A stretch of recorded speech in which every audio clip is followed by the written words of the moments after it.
छोटे गांव में एक भूतिया घर था। इस घर के बारे में गांव के लोगों के बीच अनेक कहानियां फैली हुई थी।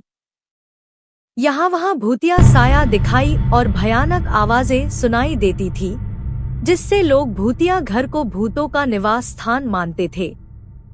एक दिन गांव में एक नाटक मंच की टोली आई, जिसमें एक छोटा सा लड़का अनिल था।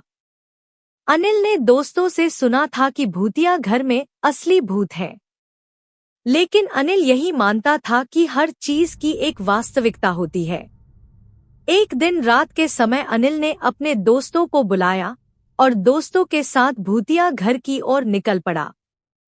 घर के पास पहुंचकर उन्होंने देखा कि घर बहुत ही पुराना और डरावना था। अनिल और उसके दोस्तों को घर देखकर डर लगने लगा, लेकिन अनिल ने डर को अपने दिल से निकाल दिया और घर के अंदर अपने दोस्तों को लेकर चला गया। अंदर उन्होंने एक पुरानी किताब पाई, जिसमें लिखा था कि इस घर में किसी अमीर राजा का रत्न छुपा हुआ है। अनिल ने दोस्तों के साथ मिलकर उस रत्न को तलाश करने लगा।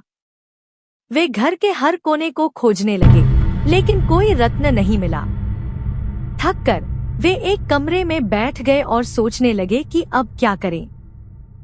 तभी उन्हें एक गहरी आवाज सुनाई दी। वे सभी डर कर उठे और आवाज की ओर बढ़े। आवाज के पीछे चलते चलते वे एक छोटा से कमरे में पहुंचे। कमरे में जाकर उन्होंने देखा कि वहां एक पुरानी तस्वीर लटकी हुई है। जब उन्होंने तस्वीर को ध्यान से देखा तो उन्हें एक व्यक्ति की तस्वीर नजर आई।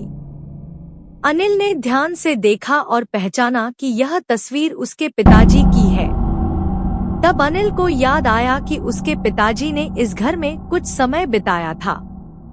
उसने तस्वीर को हटाकर देखा तो अनिल को वहां एक छोटा सा संदूक मिला। संदूक खोलते ही अनिल को वह रत्न मिला। उसने देखा कि यह रत्न उसके पिताजी ने वहां रखा हुआ था। अनिल और उसके दोस्त खुशी खुशी घर की ओर रवाना हो गए। उन्होंने गांव के लोगों को बताया कि भूतिया घर में असली भूत नहीं है, बल्कि वहां एक अमीर राजा का रत्न छिपा हुआ है। गांव के लोग अनिल की बात पर आश्चर्यचकित रह गए। उन्होंने भूतिया घर को अब एक नया नाम दिया, रत्न वाला घर।